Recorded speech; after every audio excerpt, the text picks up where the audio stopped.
कांदा मुळा भाजी अवघी विठाई माझी, लसूण मिरची कोथिंबिरी अवघा झाला माझा हरी. नमस्कार सगळ्यांना, गुड मॉर्निंग. टाळांच्या नादात हरिनाम गाऊ, चिमुकल्या पावलांनी विठ्ठलाकडे जाऊ.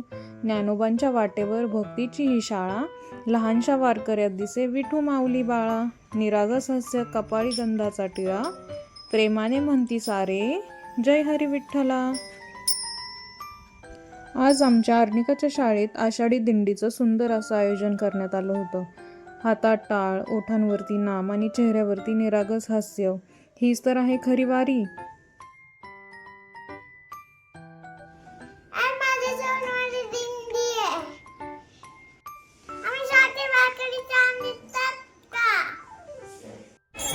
टाळांच्या गजरात, ज्ञानोबा माऊली तुकारामांच्या जयघोषात आमचे छोटे वारकरी अगदी आनंदाने सहभागी झाले होते.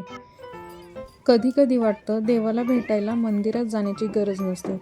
आज तो मला या छोट्या वारकऱ्यांच्या रूपात भेटला.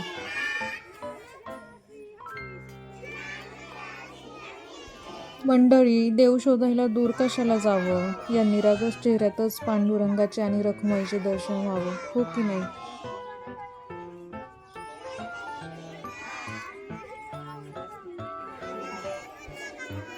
हे सगळे आमचे छोटे वारकरी पंक्तीत आज छान जेवायला बसले. बघूयात आपण पंक्तीत कोण कोण आहेत ते. हे आमचे विठ्ठू रखुमाई, ज्ञानेश्वर माऊली, सगळ्यांनी छान असा जेवणाचा आस्वाद घेतला. पांडुरंगाच्या चरणी एकच प्रार्थना करते, सर्वांच्या आयुष्यात सुख, समाधान आणि आनंद नांदो. रामकृष्ण हरी माऊली.